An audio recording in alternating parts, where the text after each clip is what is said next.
for me to welcome all of you today for the Brock Prize Symposium featuring the 2024 Brock Prize Laureate, Michael M. Crow.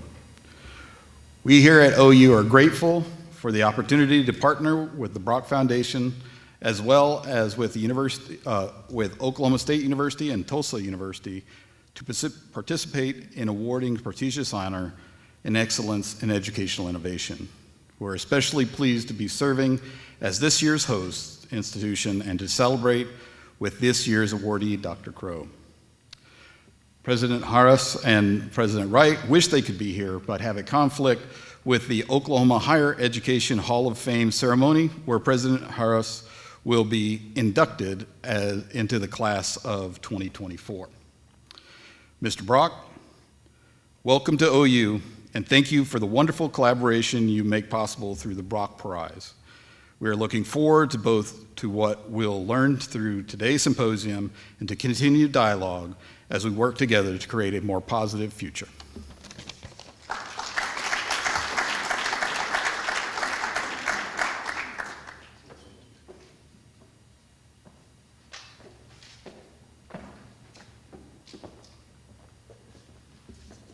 And as Dr. Morvant mentioned, John Brock, the founder of the prize, and obviously a person who's given quite a bit to Oklahoma, and especially in education.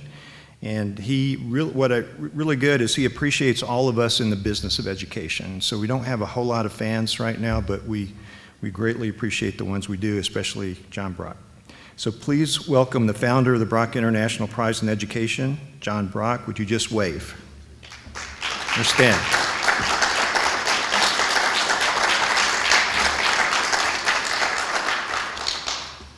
There may be some people today that don't live and breathe and sleep the Brock Prize, and so I'll tell you just a little bit about it.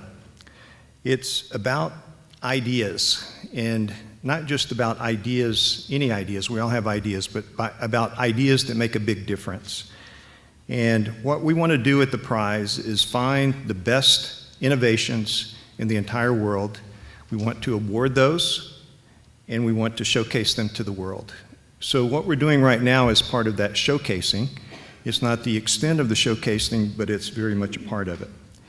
But it's not just about an idea. It's about an idea that makes a change in the way we think and act. We want to share those ideas with the world, and that's why we're here. Before we begin, as a segue into our conversation, our friends from Port Space Production Company have put together a video about the prize. I've always believed that the most important thing that we do in this life is to educate our children. And to ensure that every child gets a great education. If our species ever stops doing that, we know what the future will look like.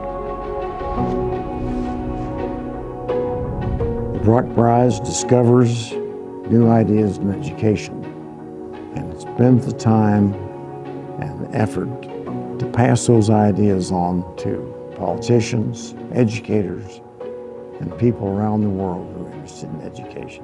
The Brock Prize finds those people who have developed and proven new ideas in education and awards them for doing that. From its inception, Olin was designed to be essentially an educational laboratory where experimentation was important. So we did all kinds of things to try to answer two questions.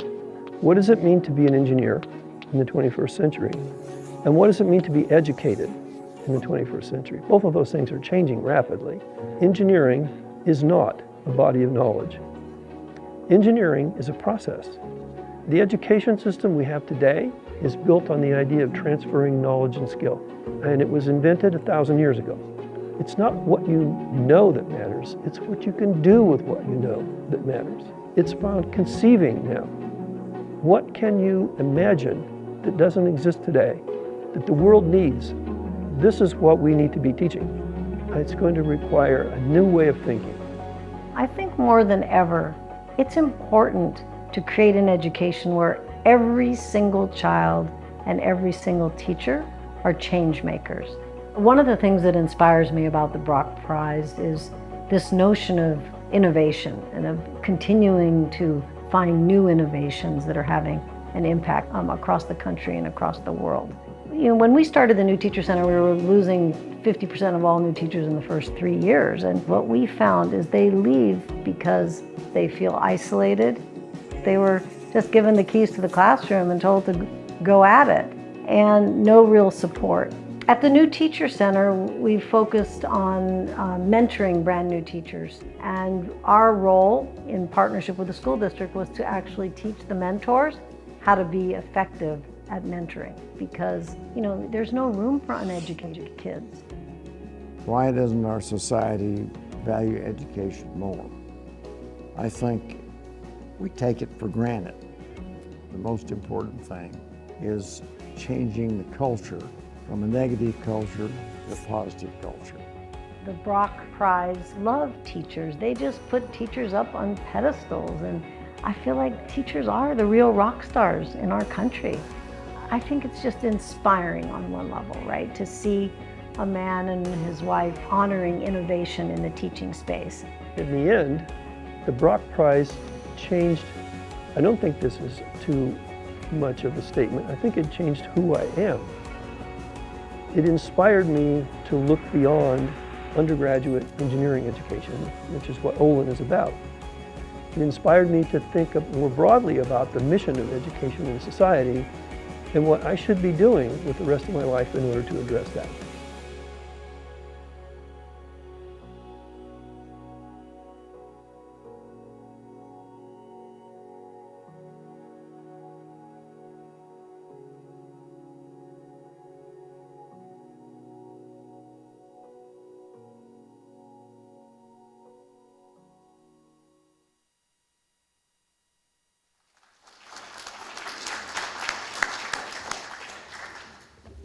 I've seen that quite a few times. I still get chills when I see it. So, as you can see, innovation is not creating something new out of nothing, but rather it's recombining existing ideas and existing resources into something that betters our society. Our current laureate, Dr. Michael Crow, has certainly done that by reimagining the university as an institution that is both widely accessible, excellent in all measures, and enhances society. And so, with that said, I'd like to invite Dr. Robert Kahn Davis Undiano to the stage to introduce Dr. Crow. Dr. Davis Undiano is the Neustadt Professor in Literature and Director of the Latino Studies Program at the University of Oklahoma. He's also the Executive Director for the World Literature Today organization, and he is one of the very first members of the Brock Prize Executive Committee. So, RC, would you please come up?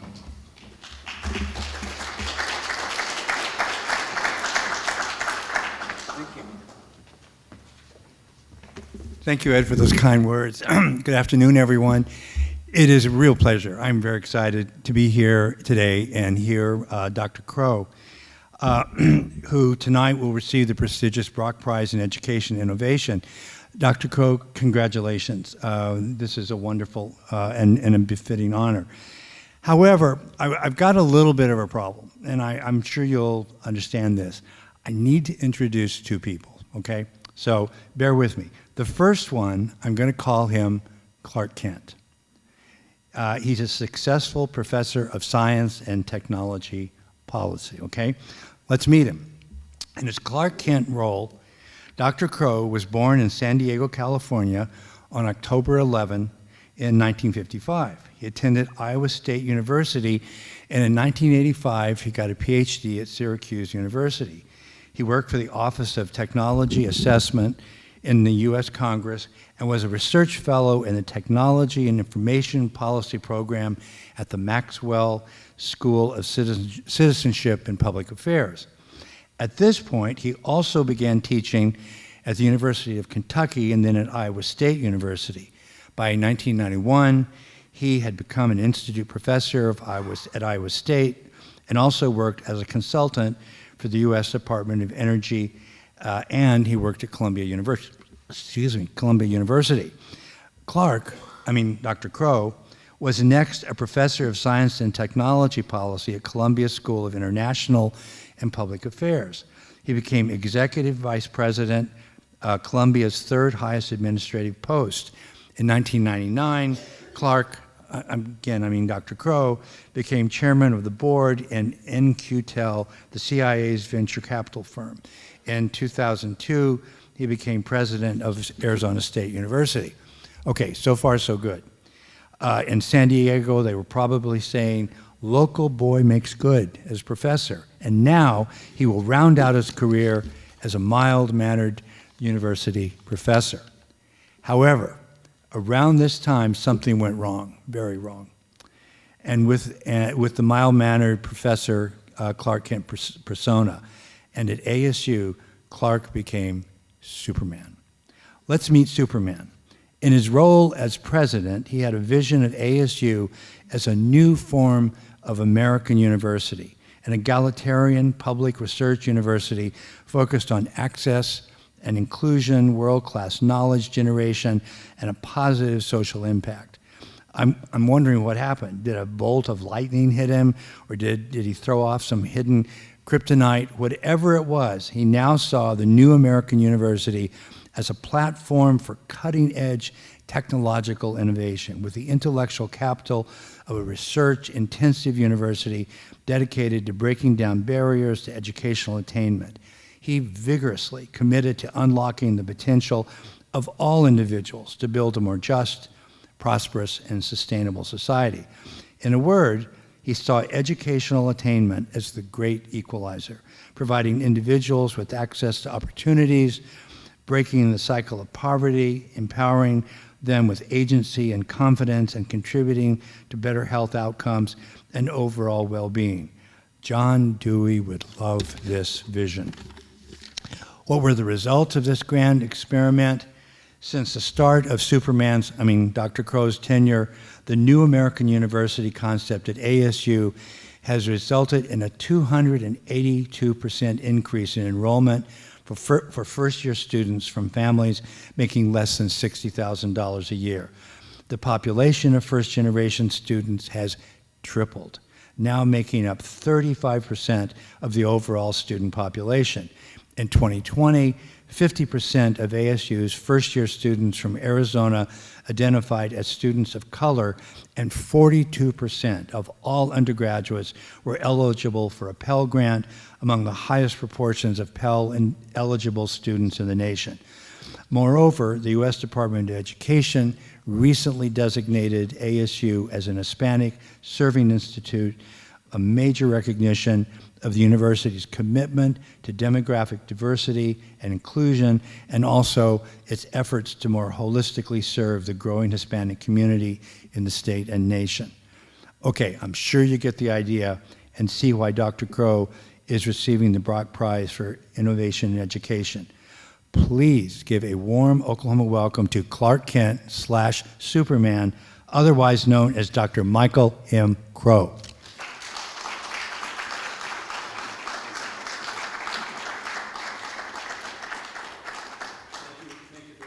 That introduction, and thank you very much for the recognition with the prize. I'm not a big prize person, but this prize is of particular importance to me because it's about the place where we've fallen down in our democracy, which is education. And I'm going to talk about what that means and why I think that's the case. And so you have to go back to the fact, and I just want everyone to just keep in mind that this democracy that we're all a part of, this is the boldest experiment in human transformation ever undertaken by our species. We're 250 years into this, give or take. We brought this democracy and its ideas out of a series of European experiments and European traditions, but it was brought together in this country in which a fantastic thing was put together, ultimately after the revolution, which was really more of a civil war. A lot of people left the United States at the end of the revolution, the Tories and the others that didn't support the ideas and so forth and so on. And those of us that were left, those of us who were here at that time, produced this thing called the Constitution, which was a valiant, valiant attempt at conceptualizing a state of being that we aspired ultimately to attain. Everyone was equal. That was the aspiration, wasn't the case. Still isn't the case, but was the aspiration. There would be liberty and justice for all. That's the aspiration. Still isn't the case, but we aspire to that with everything that we do. That we would all have pathways to move forward for having the ability to pursue our own individual happiness as an individual. That we wouldn't be burdened by the yoke of dictators. We wouldn't be burdened by the yoke of kings and queens and others, and that we would find some way to attain these things going forward. And so, at the time, education was not ubiquitous. Women were, less than half the population of women were even literate. The concept of schools were different. The concept of colleges were different. There were less than 10 colleges in the United States. The graduates of those colleges played unbelievably important roles in the design of the United States, the design of this Constitution, and then game on. England gives up, allows the country to emerge, game on. Now we have this opportunity to build this thing that's never been built before. A place where there is a chance that ultimately, and the country wasn't this at the time, but there's a chance that the country could emerge as a tremendous democratic culture, a tremendous place where democracy could be practiced. And so step by step by step by step, we first saw a series of colleges that came about that looked a lot like the colleges of Oxford and Cambridge, Harvard and Bowdoin and Amherst and Princeton and Yale and William and Mary and some others, and then those emerged as a class of colleges. We then saw right after the Revolution a set of universities emerge largely in the South, Georgia, South Carolina, North Carolina, and then before Thomas Jefferson died in Virginia and a few other places. So we got the sense of public colleges and public universities. None of them were particularly American. They weren't teaching traditional American only. They were bringing in Greek culture and European culture and Roman culture and philosophers and so forth and so on. The land-grant universities emerged during the Civil War because there was great upsetness about the fact that the children going to colleges and universities in the United States at the time were largely, almost exclusively male and almost exclusively upper class. So somebody said, isn't it about time that we have colleges and universities for the sons and daughters of farmers and mechanics? And so the Land Grant Act was passed and signed in the middle of the Civil War, if you can imagine. And just to remind you about how complicated politics are, the only reason it could be passed is it had been presented 5 times by Justin Morrill, defeated 4 times, and only passed because the southern states were not in Congress, because they were against it. They did not want colleges focused at the time. They do now. They did not want colleges focused on those things. In some of the stuff that I've written through my own writing, those colleges, the land-grant colleges, Oklahoma State is a part of the group here, a land-grant college. I threw the javelin at Iowa State, so I was a javelin thrower at a land-grant college. And so that was a truly American idea. No one had ever conceptualized of a non-elite, agriculturally focused, engineering focused, farmers and mechanics, children's focused institution, and we decided to build one of those in each state. If you look at the history of the United States, economically, they were singularly powerful in the ultimate emergence of America as an agricultural superpower and ultimately as an industrial superpower. The fourth wave of evolution of American universities was a combination of the German technical school and the British college in what was called a research university. The first 3 were all founded by donors, like Mr. Brock. They weren't founded by any of the states. There were no PhDs being granted in the United States. We were not particularly focused in on research or discovery.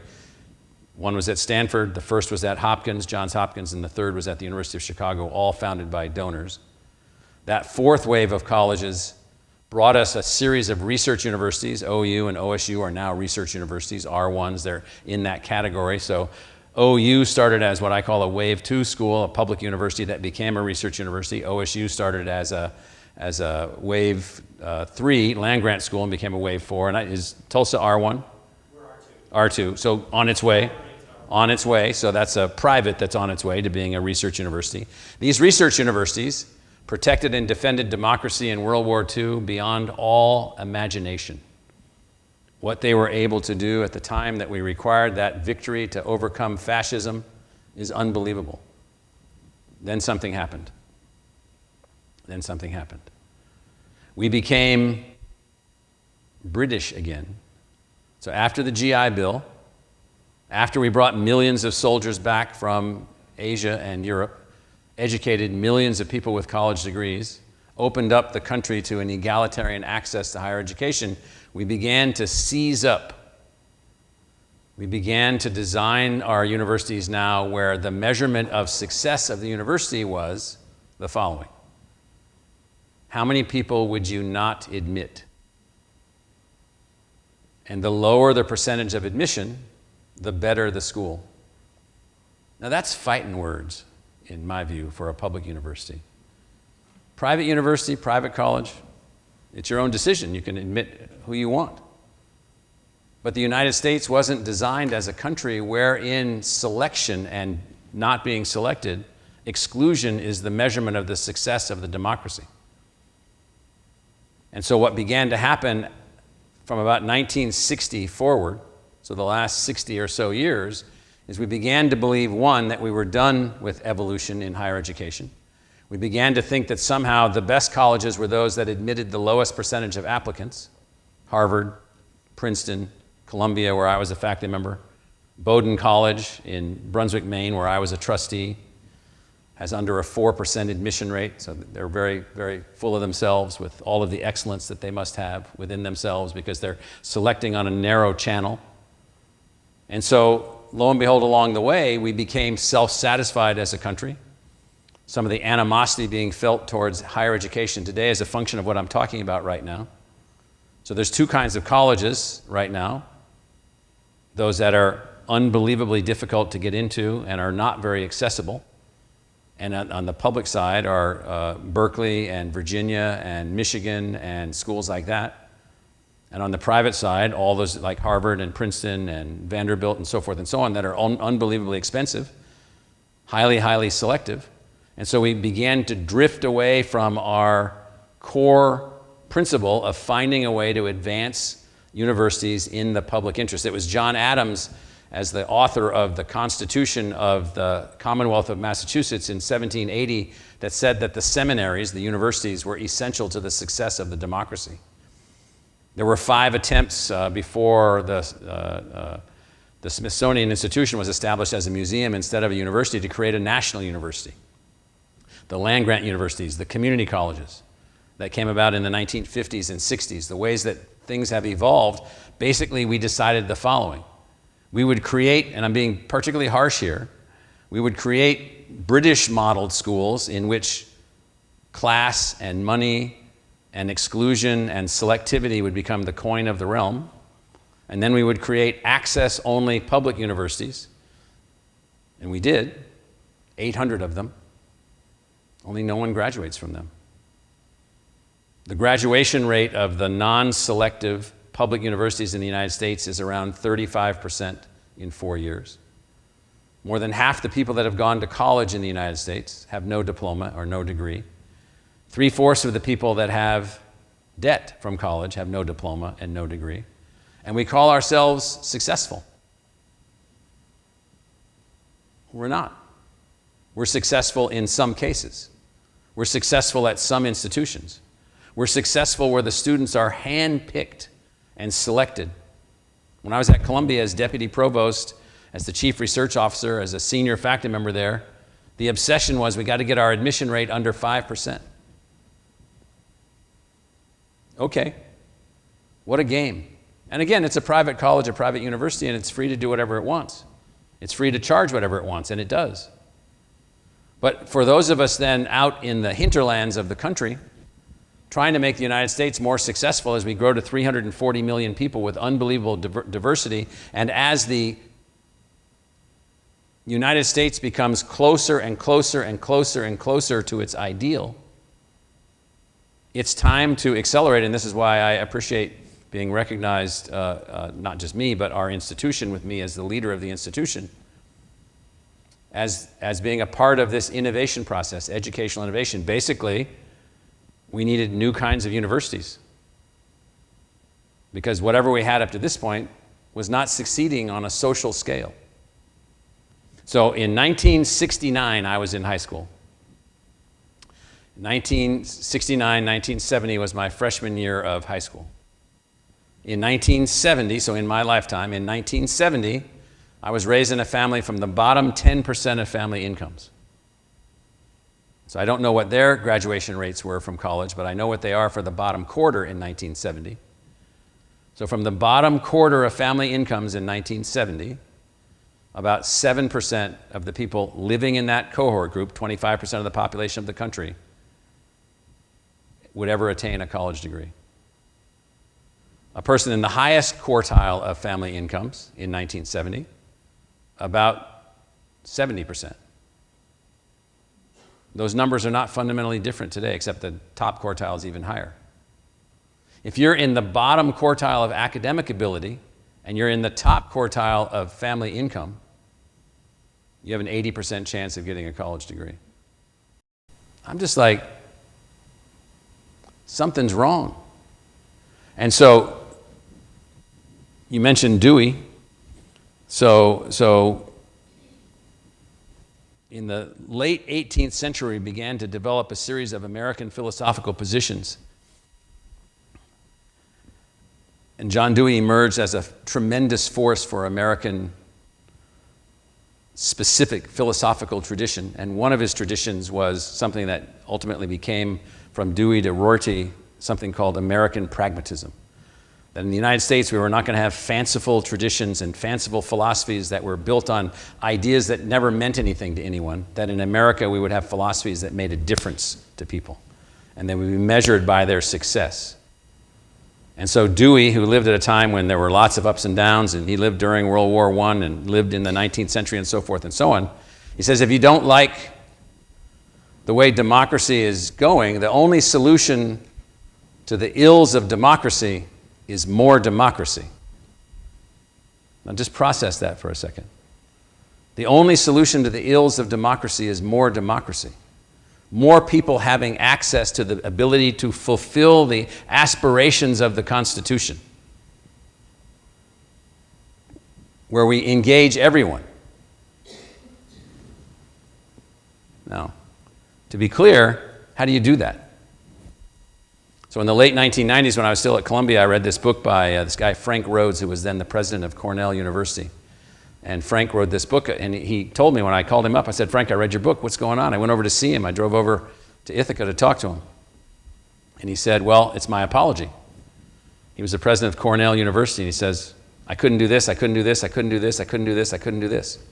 And he outlined what kind of universities America needed if we were going to accelerate our innovation in higher education to produce the country that we were still striving to produce. And for those of you that think that our democracy is all grown up and mature, far from it. We're still a baby. We're at best a toddler trying to figure this stuff out. And unbelievably, it's like Baby Huey, if you remember that cartoon. It's a big toddler. It's a strong toddler, but it's still a toddler. And then another guy named Jim Duderstadt, who was the president of the University of Michigan. So Frank wrote a book, it was called Creating the Future, and then Jim wrote a book called Creating the University of the 21st Century. And so a bunch of us at Columbia, including me, we said, we gotta do something. And we ain't gonna do it here. We ain't gonna do it here at Columbia University. In spite of all of its wealth and all of its power, there was no interest in devising a new kind of institution. So what we did was somehow got hired with the yahoos in Arizona. Now in Arizona, if you haven't been to Arizona, it's a little bit like Oklahoma, only exaggerated. And so you guys have government here. We don't really have government. It's completely different. You know, we have a $5.6 billion operating budget, give or take, and the government of Arizona invests about $300 million in that. The rest, good luck. Which means then also, and this is what I saw and the others that came with me from Columbia, you can get something done there. They're going to let you be entrepreneurial. So we decided to, I made a proposal when I was first appointed. And in that proposal, I had a vision. I said, we can build a new kind of university, Arizona is the place where you can build this new kind of university because it's the 48th state out of the lower 48, and it's a place where no one's really from here, or very few people are from here. Everybody's moved here, so it's open to new ideas, less focused on tradition. And my guess was that it was the one place in the United States where you would have the best chance in a single generation of building a new kind of institution. And believe it or not, George is wondering, that was a cold calculation on my part. There were 3 states where I thought you could do this: Arizona, Colorado, and Washington. Different reasons for each one. Washington, King County, Washington, the University of Washington, because it was in one of the most innovative clusters of human beings that had ever been developed in our species. University of Colorado, because I just thought on the Front Range, another place where there was lots of innovation going on. And then Arizona, where there were no constraints. And so what we now call our charter, and I'm going to walk you through it, was presented initially in my inauguration speech in November of 2002. I was appointed in March and began serving in July of 2002. And the notion is ASU is a comprehensive public research university, comprehensive all subjects.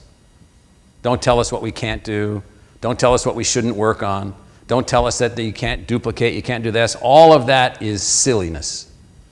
Comprehensive. You don't want to put any limit on learning whatsoever. You don't want to put any limit on discovery whatsoever. Public. That's who owns us. That's who we serve. That's why we exist. And if we're not doing it to benefit them, you should quit.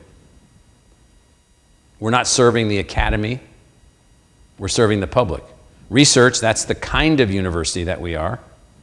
That's a cultural statement. That means we're a research, teaching, learning, and discovery institution. Measured, most importantly, this is the number one thing, not by whom it excludes, but by whom it includes and how they succeed. So you might say, well, we all do that. Okay. We didn't have a diverse student body. We had a largely white middle-class student body. And this isn't about any DEI thing. We don't have any DEI offices. We don't have any DEI objectives. What we have is an objective that we set an admission standard equal to the University of California from the summer of 1950. If you meet that admission standard, did you work hard in high school? Did you have B's in your courses? Do you have a B average? If you do, you're in. No matter how many of you there are. Come on down. We will adjust to you. You don't adjust to us. We will adjust to you. But remember, student success. We better figure out how to do this. So we need to innovate technologies, learning methodologies, teaching methodologies, new ways of teaching, new ways of learning. For those of you that are from an academic institution, let me just put it into perspective. I'll just take one of our 20 colleges. In 2013, we had 6,000 students in engineering. We had a low freshman retention rate, under 70%, because we had a weed-out culture. We beat out the weed-out culture. It's all about student success. We built tools to help people to learn the things that they needed to learn to become engineers. We eliminated all of the departments of engineering and built Grand Challenge engineering schools. We had 900 graduates in 2013. Last year we had 7,200 engineering graduates with 33,000 engineering students. We produced more minority engineering graduates than we used to produce graduates. Thousands and thousands and thousands. And so the point is, it's about including everyone that's qualified and focusing on their success with everything that we have. That means, by the way, changing the distorted faculty-centric culture of the institution into a student-centric culture. The student is why we're there. The citizen is why we're there. The member of the democratic society is why we're there. And we have a mission. And the mission is the success of that student. We increased our four-year graduation rate by more than 2.5x. We've gone from 8,000 graduates a year to 40,000 graduates a year. We're the second largest producer of Hispanic graduates in the country, but we have no Hispanic graduate goals. We're not driven by goals. We're driven by inclusion and the success of the students by every means necessary. The second thing there Advancing research and discovery of public value. So here's one of the things that's going on right now. So I come from a working class family. I have siblings that didn't graduate from high school. I moved 21 times before I went to college. My freshman dorm at Iowa State University was the 9 months I lived there was the longest place I'd ever lived in a single location. It's fantastic. It really was. And so my relatives tell me that we've lost our mind in the universities. We don't know how to talk. No one understands us. We speak gibberish. We're know-it-alls. We're finger pointers. We're complainers. We're whiners. They said nobody else gets the privileges that you get at universities, which is true. Oh, they're on spring break. The fact they're on spring break? Yeah, they went to skiing in Italy. Summer off, high salary. In their minds, low workload, cushy jobs, and haughty mouths. Haughty, haughty, haughty. So we said we're going to do research in which the value of the research will be determined on whether or not we have some impact on the public and our ability to communicate that. So when we started this process at ASU, we did about $100 million a year of research as reported to the HERD numbers, the way that we report to the National Science Foundation. Our 2024 HERD numbers will be over $1 billion. A 10x increase in our research. Because we started doing research more of public value. It doesn't mean that we'd keep Professor X or Professor Y from doing whatever they wanted, but when we organized our own activities, we organized people in a different way. And then lastly, this is really, really important. You guys just, if some of you are from universities, you should process this for a second. Assuming fundamental responsibility for the economic, social, cultural, and overall health of the communities that we serve. I'll use one example. So we have an underperforming K-12 system in Arizona, and when I used to talk to the people in what was then our College of Education before we completely reorganized it top to bottom and redirected it in every possible way, I would say, whose fault is that? And they'd say, well, the legislature's fault. Or somebody else. Anybody but them. I said, well, for the sake of our discussion in this meeting today and all future discussions relative to your college, remember we have 20 colleges, I'm only mentioning 2 of them so far, you're responsible. You produced all the teachers, trained all the superintendents, educated all the principals, had them go to all your schools, and you can't graduate 25% of the kids from high school, and you're blaming somebody else. Blame yourself. The second you start blaming yourself as the institution, everything changes. You're responsible. Low health outcomes, low economic competitiveness, low outcomes. It's not some mystery that we're responsible. We are responsible. We just fail to take the responsibility. It's a huge cultural error. So, our charter is like the Constitution. It is our aspiration. So I'm just going to rattle off some things that this charter has allowed us to do. So we are running thousands of students through public schools that we operate in, which we have a 99% high school graduation rate and a 90% post-secondary engagement rate, to prove the point that everybody else is, in one form or another, not telling the truth. They say it can't be done. They say it's all about money. They say we need to raise more money. We need to do this. We need to do that. No. We need to implement innovation after innovation after innovation after innovation to make these things happen. We have 35,000 digital learners in K-12 learning in the same box. We found ways to move them forward in new ways. Dr. Phil Rigor is here, who is the CEO of what we call Ed Plus at ASU, which is our mechanism by which we figured out how to educate. We've graduated 100,000 people and given them degrees from Arizona State University's faculty. This is related to the social, cultural, and health of the communities that we serve. Almost all of them were people that didn't finish college. Through our online programs, designed by our faculty, supported by a technical team, and at many, many, many colleges and universities, they're sitting around wondering, well, is this stuff really work? Should we really do online? What about online? During COVID, I remember I wrote a note to Larry Bacow, the president of Harvard University. I asked him to please have the dean of the law school to shut up. Because the dean of the Harvard Law School, a powerful person by title, said that online education didn't work. How would they know? They never took any courses. They never had anything designed that was elegant and teaching and innovative and so forth and so on. So this notion here at the bottom of taking on fundamental responsibility for the communities that we serve, this is unbelievably important. Now imagine that this is your charter as an institution. Inclusion versus exclusion and student success. That means you're going to get a lot. Our enrollment went up 9% this year. Get ready. Here they come. Adapt, adjust, innovate. We have 10,000 biology majors. Why? People want to be biology majors. We found new ways to teach biology. The focus is on the student. Half are online, half are on campus. We have hundreds of online degrees and hundreds of 800 on-campus degrees for graduate students and undergraduate students, and hundreds of degrees that are online. Why? Student success, student success, student success, as well as the economic, social, and cultural well-being of the communities that we serve. It's not like a mystery. We're going to build a university and we're going to park it here and maybe good things will happen. Not hardly.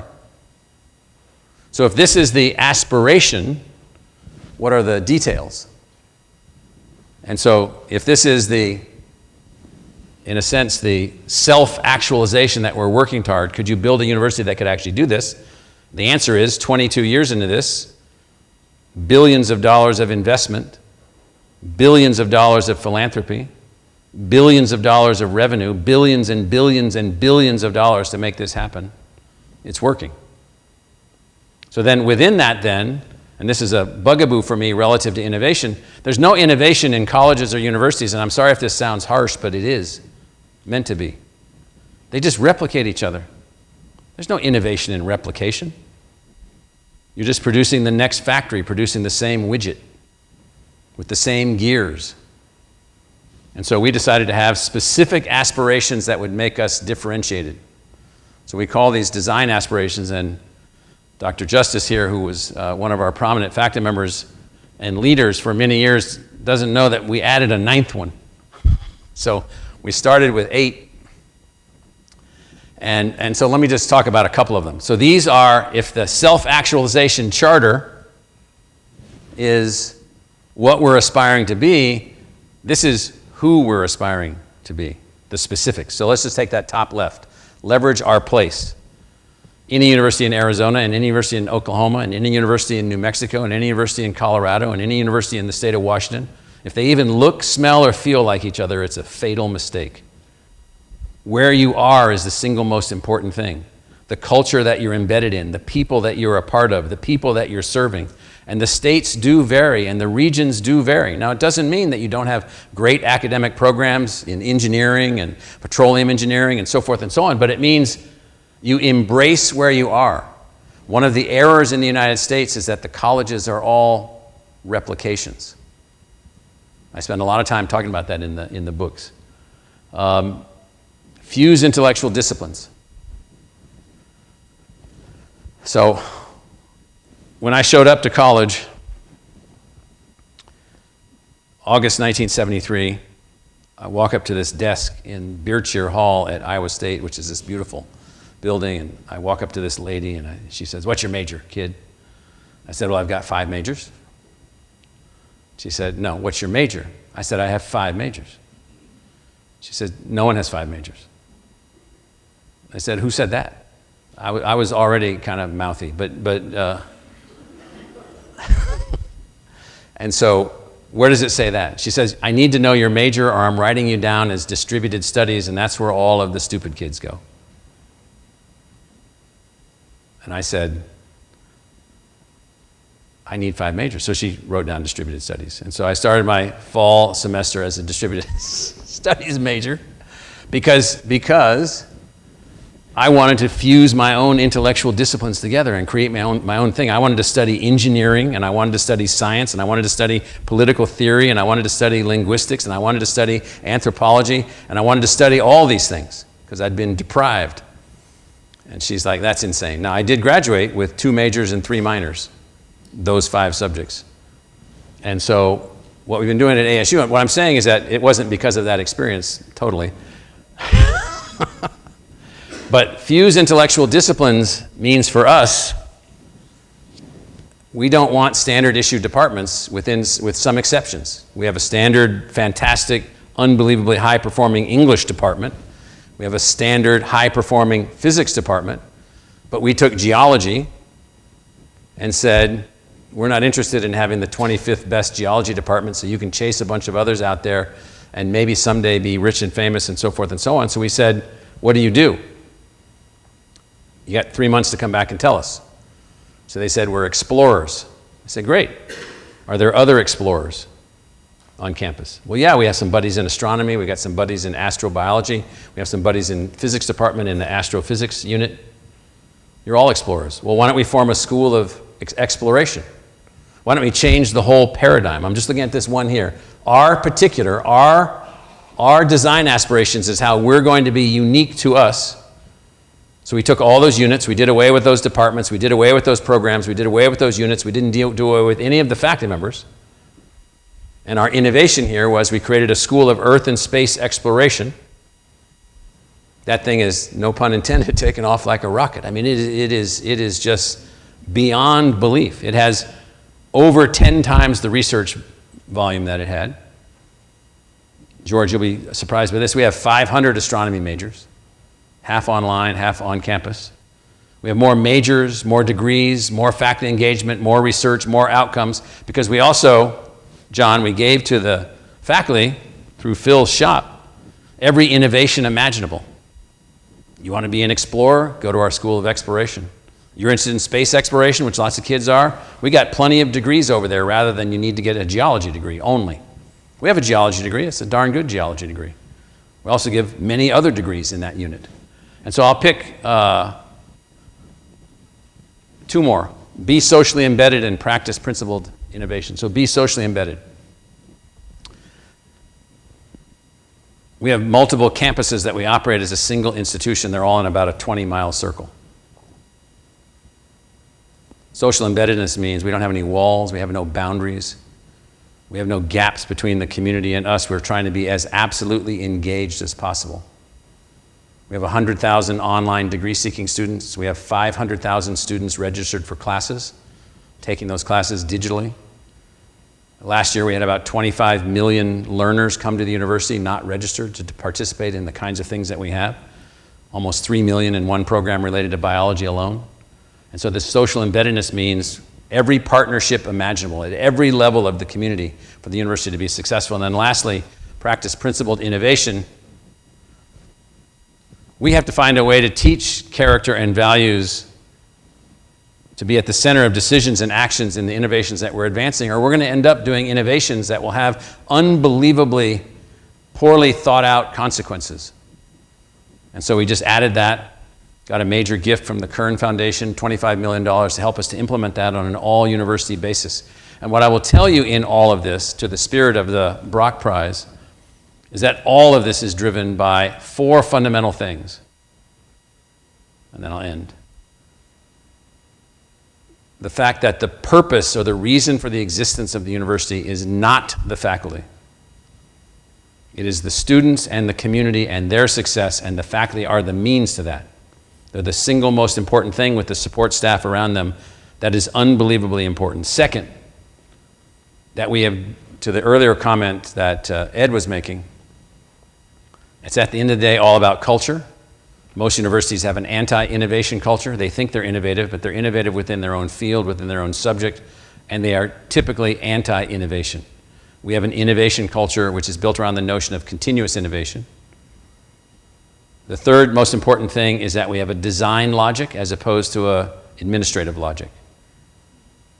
We operate the institution as a design thing. We change and adjust the design. We adjust the design to meet the needs constantly. And the last thing is that we're willing to embrace technology.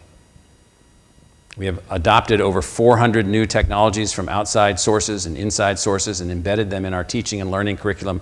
And that has now enabled us to do almost anything. It's like our rate of innovation, our rate of acceleration, our rate of change is actually steep up We learned so much during COVID. We accelerated during COVID. We're accelerating even now. And so for us, these design aspirations are unbelievably important in doing the details of how to build a new kind of university. So that's about as far as I'll go for now, but I hope you get a sense, and I appreciate very much the recognition of Arizona State University and what we've been able to do. We call ourselves a model for a new American university. We think that these will be significantly contributory to taking on some of the issues and the problems associated with education in the United States. And so, thank you.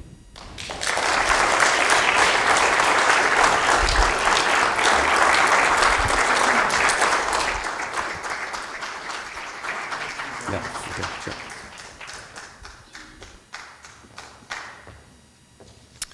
Well, thank you, President Crow. I love the presentation. I love the whole idea of innovation and what we look for in the prize, exactly 100% what President Crow has done at ASU. At this time, I'd like to invite our moderator and panelists to come to the stage to continue our program. So please, panelists and Dr. Garn, please come to the stage. Now, throughout the panel discussion, I know that you've been listening, but now you get a chance to interact, at least digitally interact. Throughout the panel discussion, we will accept questions for our panel from our live and virtual audience. Also, if you have questions for Dr. Crow, he will also come back up after the panel discussion, and you can also ask him. So just say, Dr. Crow, I want to make sure I ask you this. And we can, obviously, the people here live will do the same thing. We'll just let us know, submit a question. You simply text or email us following the instruction on the screen. And those of you for a live event, instructions are also printed on the handouts found at your seats. Your question will be transmitted electronically to our moderator, who will present as many as time allows to the panelists. So at this point, I'd like to introduce our moderator, who will in turn allow the panelists to introduce themselves, but I'd like to introduce Dr. Greg Garn. I'm going to narrow his titles because we have a time limitation to this right here. But for right now, at least today, he's Vice President for Online Learning here at OU, and I'll just cut it off there because, again, we have a dinner tonight to make. And he's also a member of the Brock Prize Executive Committee. And Greg and I have been friends since we both were assistant professors at our respective universities, so it's a great honor I introduce Greg.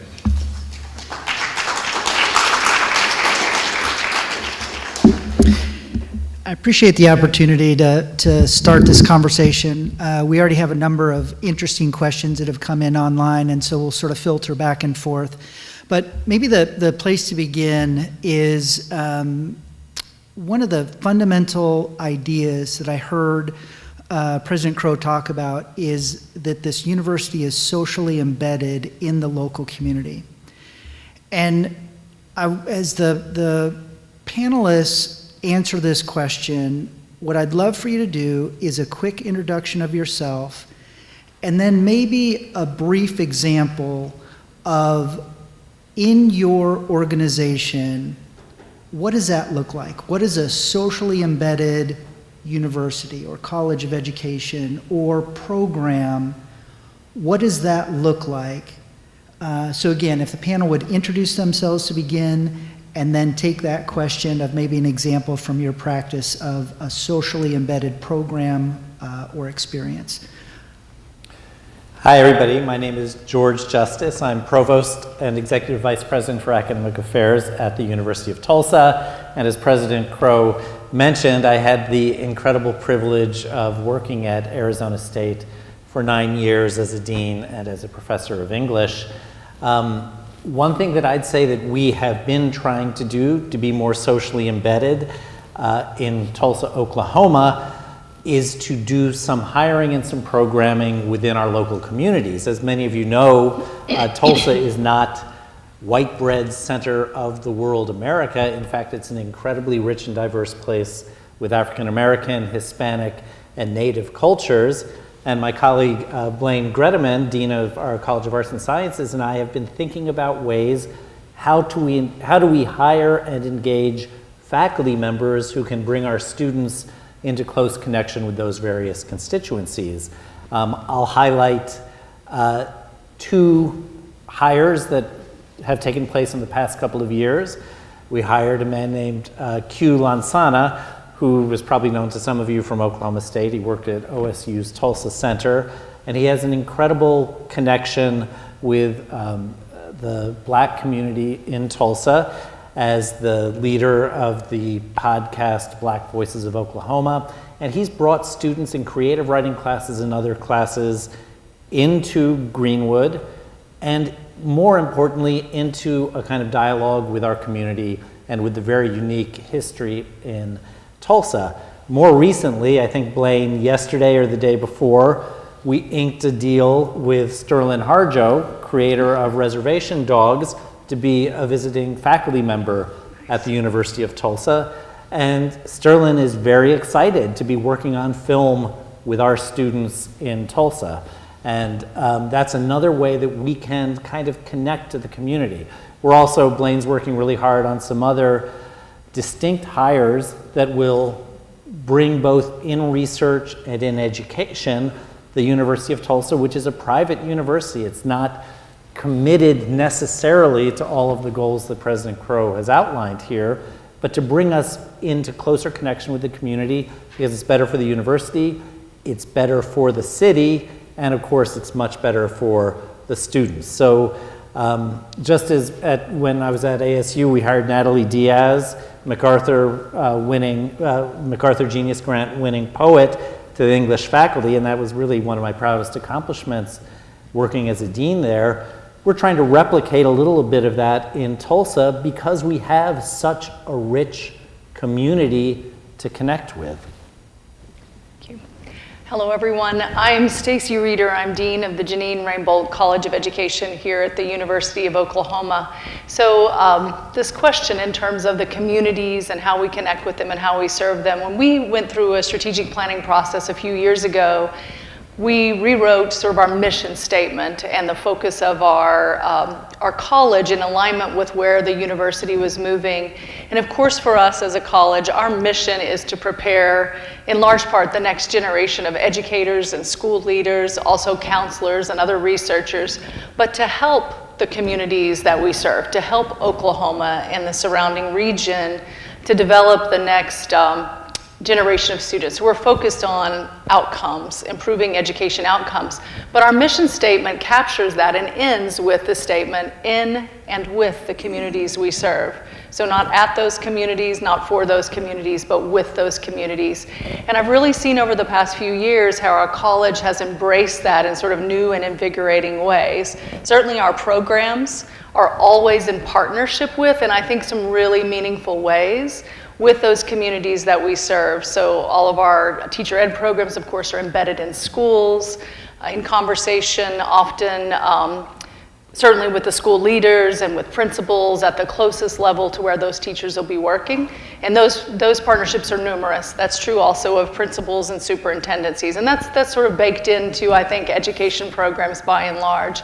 But I'll shift to research. As the university a few years ago began to organize itself around sort of these global problems, we developed out these 4 strategic verticals, and we have centers now that are working those. And one of those is like sustainable societies and communities. I don't have the name exactly right. College of Education faculty are working in that center to really help transform societies and communities through research projects. As a College of Education, I think one of the things that's always been so exciting and intriguing to me about our research is not across the board, but most of our research is applied research. So when we bring federal dollars into the state of Oklahoma and into our college, it is making a difference almost immediately in communities. And I can think of several of our projects now. Project Prime helps develop mental health services and counselors in rural communities, but it's embedded in those communities in conversation with the families and parents there. Another funded project is a tutoring project. We host ourselves parent meetings to try to encourage parents to allow their children to be in this tutoring program so it's not seen as a negative. So I could cite countless examples, but it's one of the things that as a dean of a college of education I'm most proud about, is as those dollars come in, whether it's philanthropic dollars or grant dollars, it is impacting the communities that we're here to serve. Thank you. So, thank you very much. It's nice to be here. My name is Philip Regier, and I'm from Arizona State University.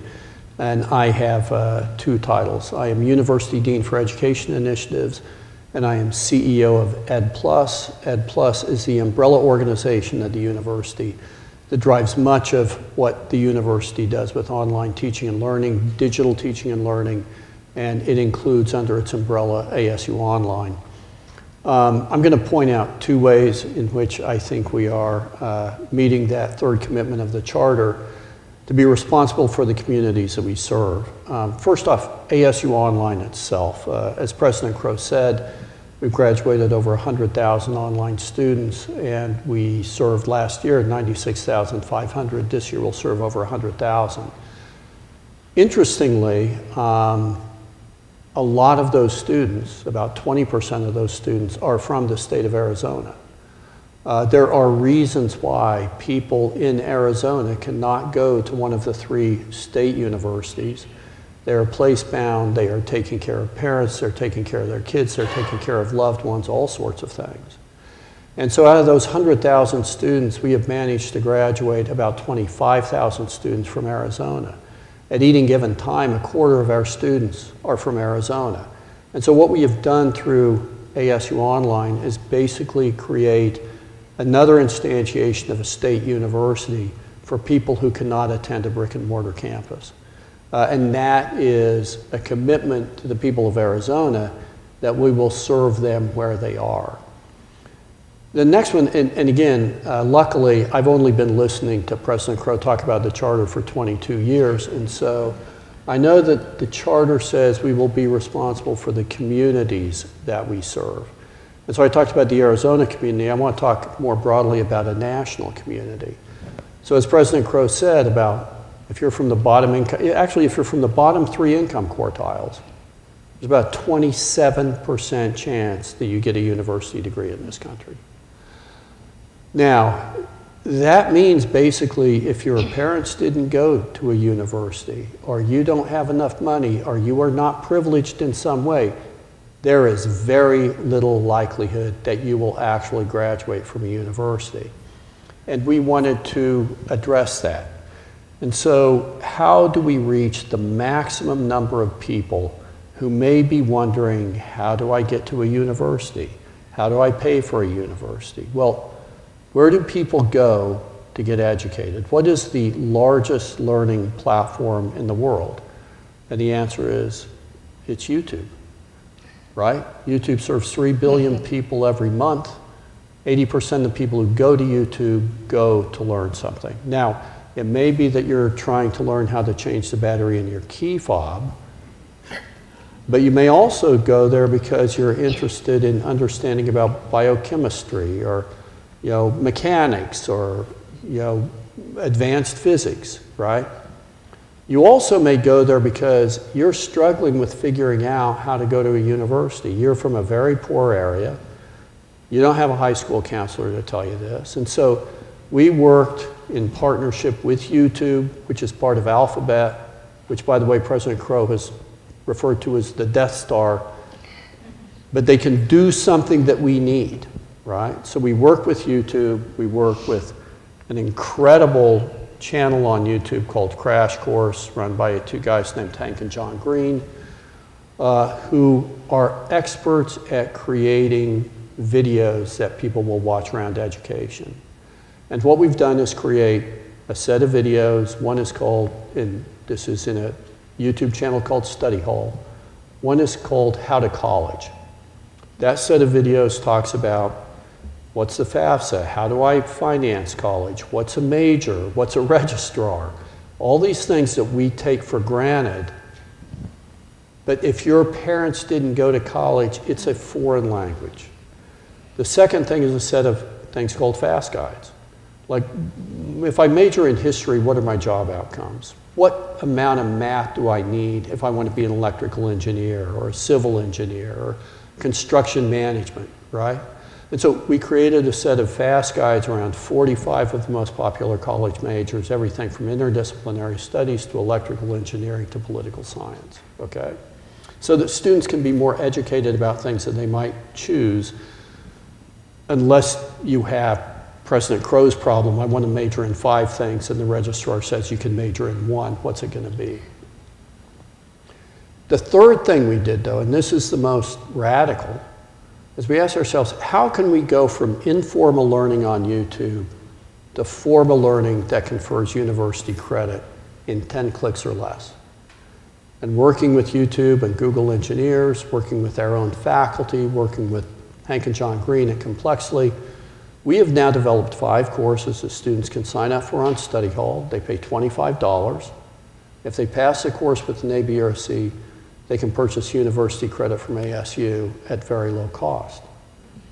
Hundreds of students have already transferred that credit to universities and colleges across the country. And so again, what we're trying to do is provide wide access to a university education for people who don't know how to get one and get them started on their way to getting an undergraduate degree. I love those answers and those examples, and out of the corner of my eye, the framework up there was sort of flashing globally. And I know for a fact that all of you have not made the mistake that many universities do in defining community very narrowly. While it's critically important to understand your location, that doesn't mean that it's limited to that specific place for impact. Stacy, I know the College of Education is doing some really powerful work in sub-Saharan Africa. Could you give some examples, could all 3 of you give some examples about ways in which you've not gotten locked into exclusivity? We're just going to work with the local school district, or we're just going to work with a local community. So maybe bring it up to that global level. Sure, thank you. And I apologize, it's hard to have a cough when you have a mic on. Apologies. So our work, Greg mentioned our work in Uganda, in Ngulu, Uganda, and that began some years ago through connecting with some other groups on campus, with Catholic Charities, and with Sister Rosemary Nairube, and some work that she was doing in Ngulu, Uganda to try to help women who had been victims of some of the war and sort of horrifically unjust things that were happening in their country. So women that were taken from their homes and not welcomed back after a few years of being in captivity.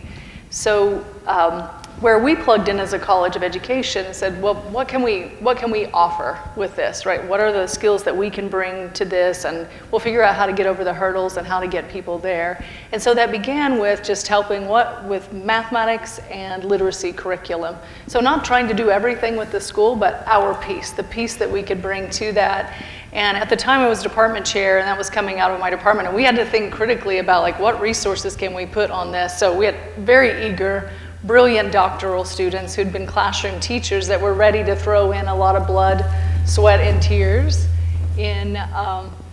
into that work.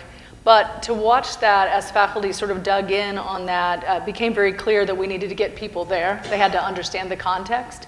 I'll share one quick example. It's just trying to help people learn.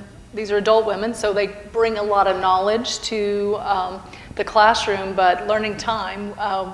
We had some math educators that were like, we'll take over these clocks and we can work with them, but that's not how the concept of time was for the women. So a lot of adjustment back and forth over time, but it took sending people there to better understand the context.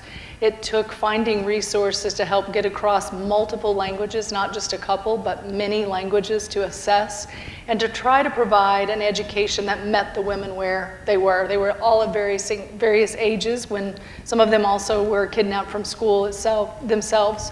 So I think that thinking globally, and then more recently, so I'll bring it a little closer to home, as I was reading some of Dr. Crow's work, and understanding that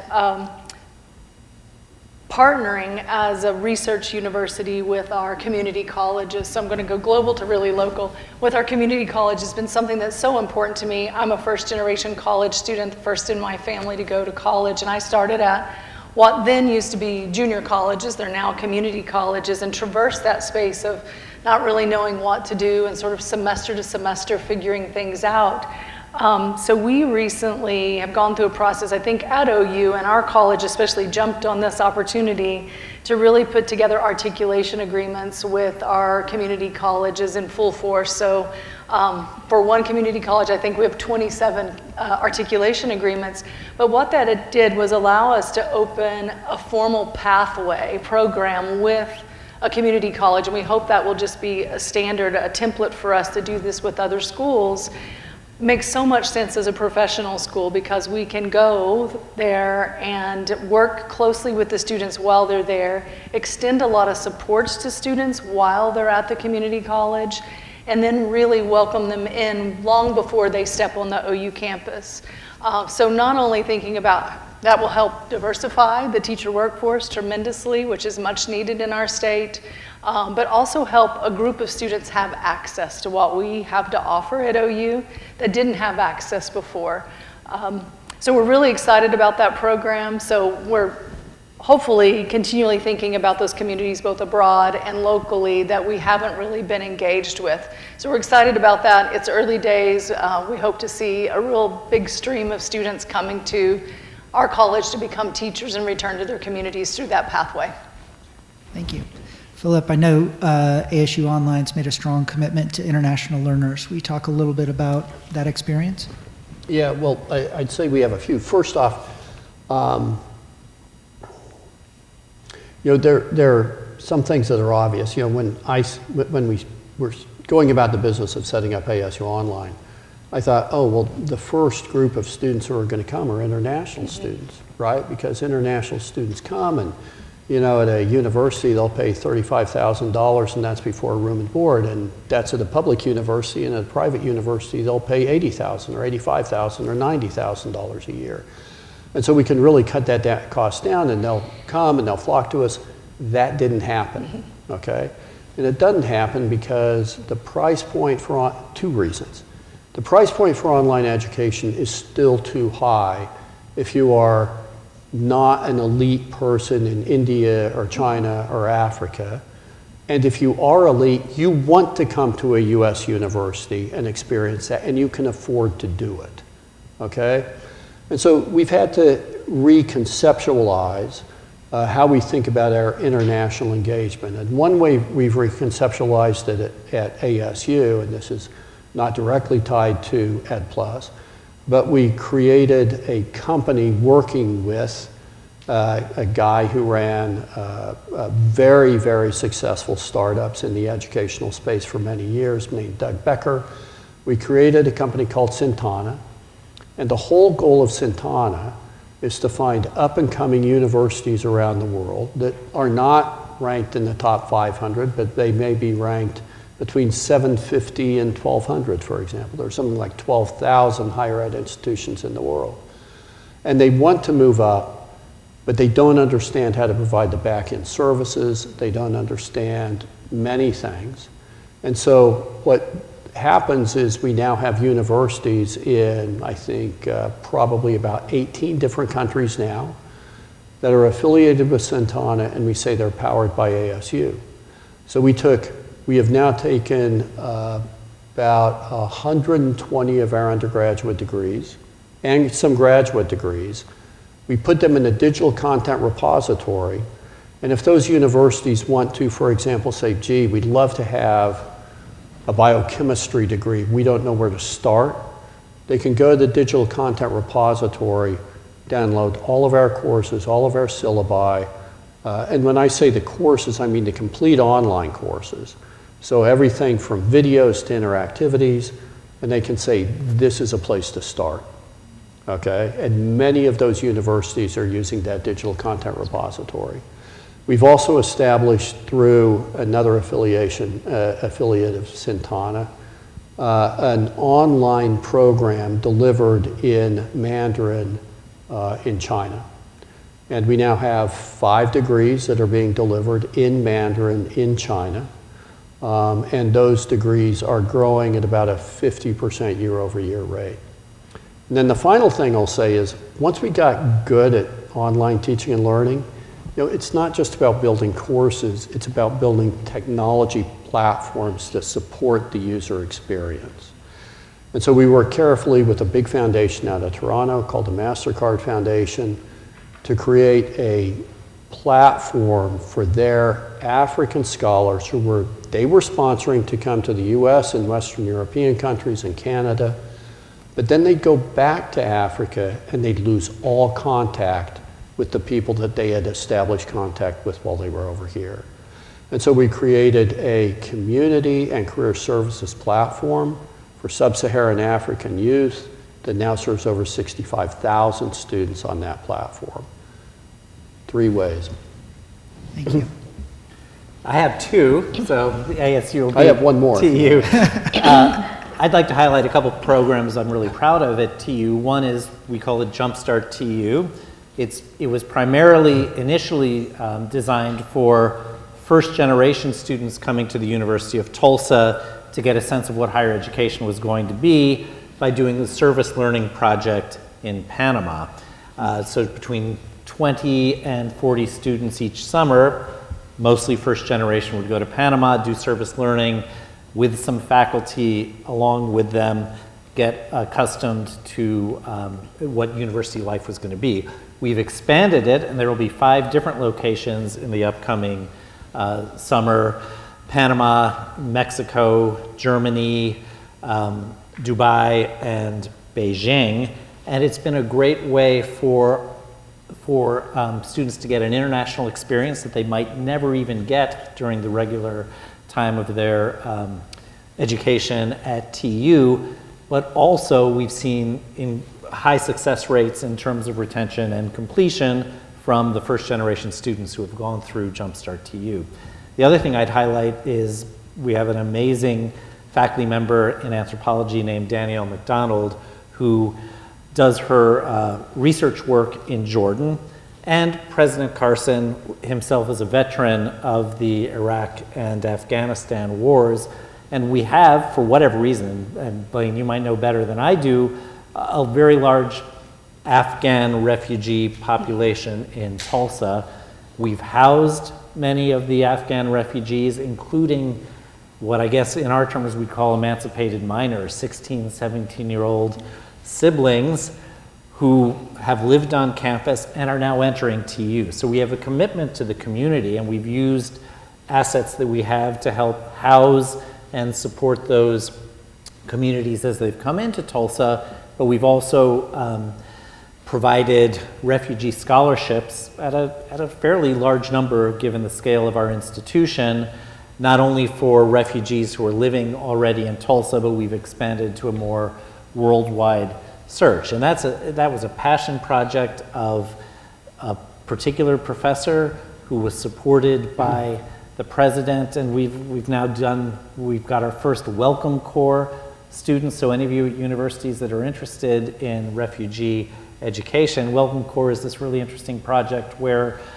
refugees get sponsored by a small committee of folks who are especially trained and especially committed to welcoming them into a community. And we have some professors and students who are in a Welcome Corps support for one additional refugee student this year. And we're hoping to expand all of these programs because there is a local need which fits into a global situation. There's a number of other ideas I want to get us to react to, so I'm going to move on. The concept that I want you to think about a little bit, and I'll sort of give a little context on this. I think universities have done a wonderful job in leading conversations about inclusiveness. It's a value that you see pretty consistently across most universities. I would also argue President Crow does a really nice job of illustrating the actions haven't always followed the words, right? The exclusivity, the rankings, some of the challenges there haven't quite fit together. I'd love for you to think about what are some of the implications for democracy if we've excluded so many people versus sort of a welcoming attitude. What we've talked about here at the University of Oklahoma is criteria-based admissions. You meet these standards and you're welcomed in. We heard that with the conversation about the 1950s UC standards. You meet those standards, you're welcomed into this community of learners. Could you talk a little bit about what are the implications for democracy, whether we include or exclude people moving from high school into post-secondary? I'll start, okay, because I have a very, very straightforward comment here. This is both about democracy and capitalism both, right? And I think that one reason American democracy is strong is because we are a capitalist country, okay? And the fact is 70 to 80% of the high-paying jobs in this country require undergraduate degrees. At a time when we have 40 million Americans who have some post-secondary education but no degree, and 1 million people drop out of higher education every year, okay? Now, if that's the case, if you have, you know, like I said, 30% of people in the bottom 3 income quartiles are, 70% of people in the bottom 3 income quartiles are unable even to apply for a good job, this is going to rebound in the worst possible way on universities going forward. You know, and this is why we have to become responsible for helping people get an education in this country that will allow them to move forward economically, because we know that if you have an undergraduate degree, it's not just that you have better economic outcomes, but you live longer, you contribute more to society, you have a higher propensity to vote. It strengthens our democracy in every way by people, you know, 100 years ago, you didn't have to have a university degree to get a middle-class job. Today you absolutely do. So by strengthening democracy, by strengthening what we do at universities, I think that those two things go hand in hand. I'd go, and I agree with everything you've said. I mean, many of us have personal stories.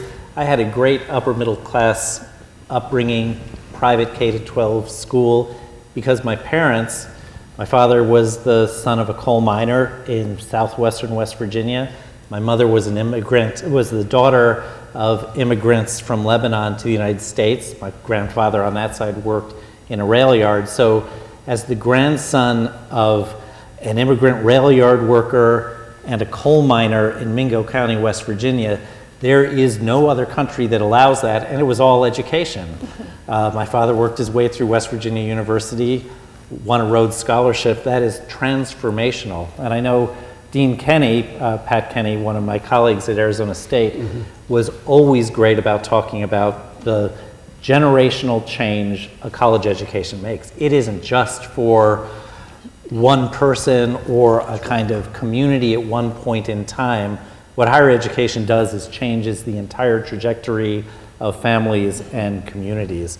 So whether you're a gargantuan public university, a very large public university, or a relatively small private university, and there are students whose lives can be changed by an experience at TU in ways different from OU or from ASU, what we do is absolutely critical to the success not only of our country more broadly in economic terms, but for individual lives. And I can't get over that because my own life has been so profoundly altered by the opportunities my parents had and by the stress from 3 years old singing college songs that my parents put on me that higher education was going to be the most important thing that could ever happen to me.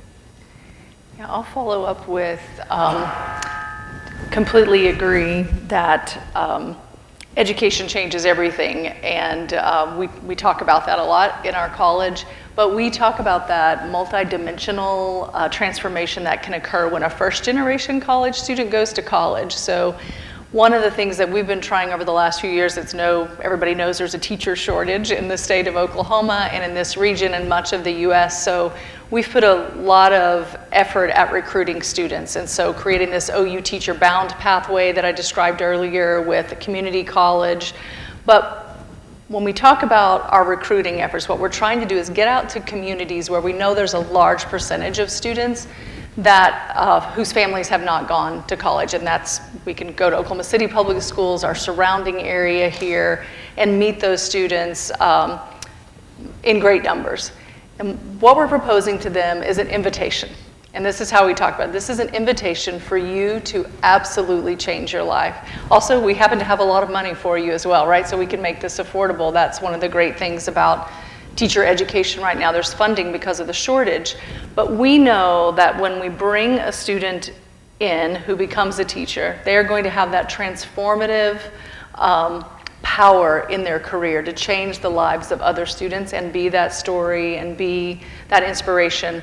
But there's also the ripple effect for their own family. Similar, I'm sure we could all talk about it that are first-gen students, but everybody in my family went to college after me. It just took one person figuring that out and to move forward, and it changed everything. But to the bigger question, so there's power in that. In our college, to wrap that up, I think we're at about 30% first-gen students in our college, and we've worked really hard to move those numbers. But we know, I think to some of the points earlier, if we bring them in, how do we support their success? So we're spending a lot of time thinking about retention, but retention from a student-centered perspective. What is it the students need to be successful while they're here? Finance is one piece of it, but just a myriad of other things. But to the bigger democracy question, I think some of the things that you brought out, I think we're seeing some of the impact now. In our current political climate, the tremendous sense of disenfranchisement and that this was a system, I've been duped, I've worked hard my entire life, and my kids have a worse life outcome than I had. And you said 100 years ago, I would say even 50 years ago, people, at least in this state, who didn't have college degrees could find a job. It might be a job hard on their bodies, but find a job and feel like they created a great life for their kids. And that's changed in a generation. And so people are angry, and our democracy is being threatened right now because a lot of that anger and how it's coming out. Can I just add one point to this? I think everything you've said is really important, but also following up on Phil's, this is where, I'm an English professor, this is where the humanities, the qualitative social sciences are so important, and they should not be the refuge of rich parents who can send their kids to Columbia or Harvard. All of our institutions need to make humanities and qualitative social science education available to students, because when we think about democracy, I know you're a business professor, Phil, but by trade, but you were a philosophy undergrad, is that correct? I'm going to surprise you with my next statement, so go ahead. I just think it's absolutely critical that everybody, first generation, community college, regional state colleges, everybody should have access for democracy purposes to kind of liberal arts general education. And so I see we're about ready to get the hook, but I will say, yes, I'm an accounting professor, but I'm a philosophy undergrad. And I think George, when he was at ASU, was instrumental in starting an environmental humanities program. And I would say that given the perspective of where AI is going, that particular program is more important than ever. Because the thing that will differentiate us from AI and machine learning in the future is our ability to think creatively as humans and not just as in a mechanistic way. And so I couldn't agree more with what you said, George. All right, I think we're short on time. Would you help me say thank you to our distinguished panel today?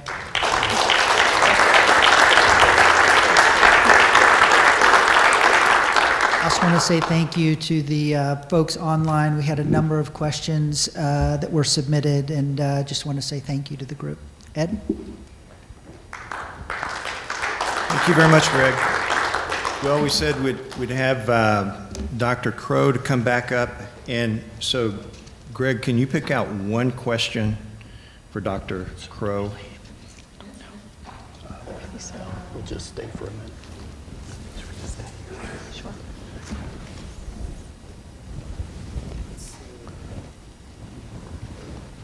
So let's maybe get back to innovation. That was a critical theme in what you talked about.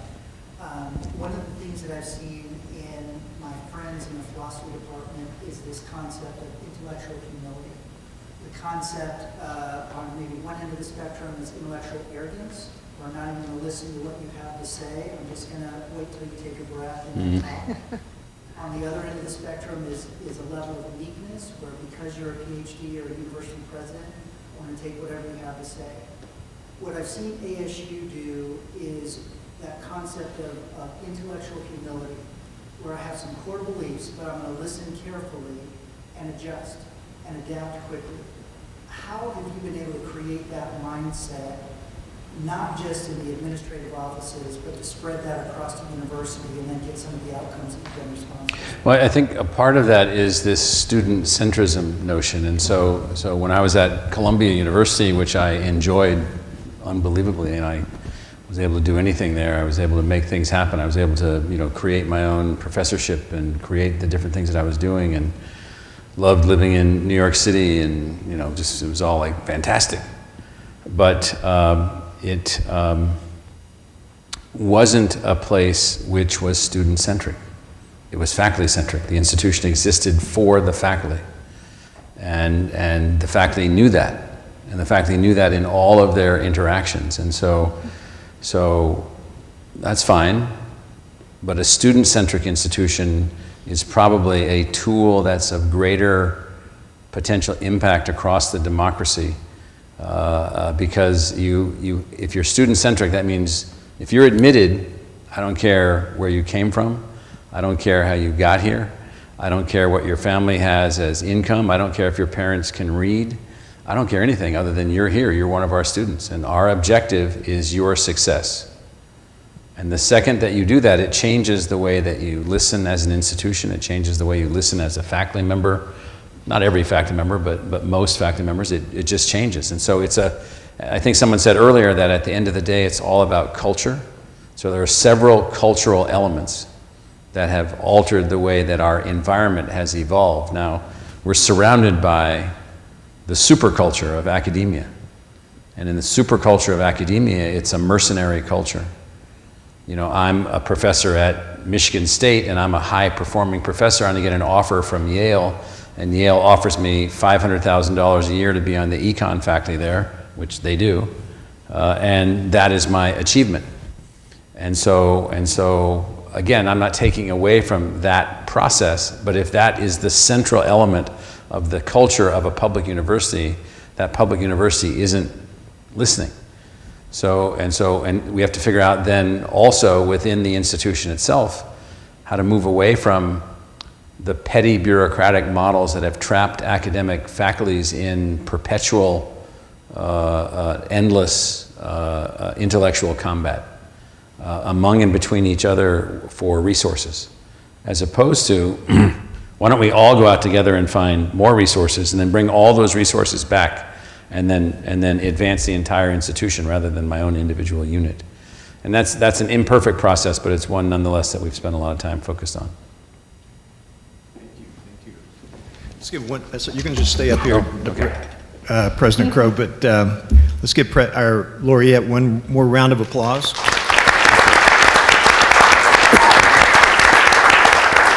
Thank you. Well, that brings us to a conclusion. We have a feedback form. It's important to know how we did, so please use the code there on the screen. I'd like to thank a few people, Dr. Greg Garn, R.C. Davis Undiano, Holly Anderson, and Belinda Tate. Thank you so much for everything you did to make this happen today. I want to thank my team, Cindy.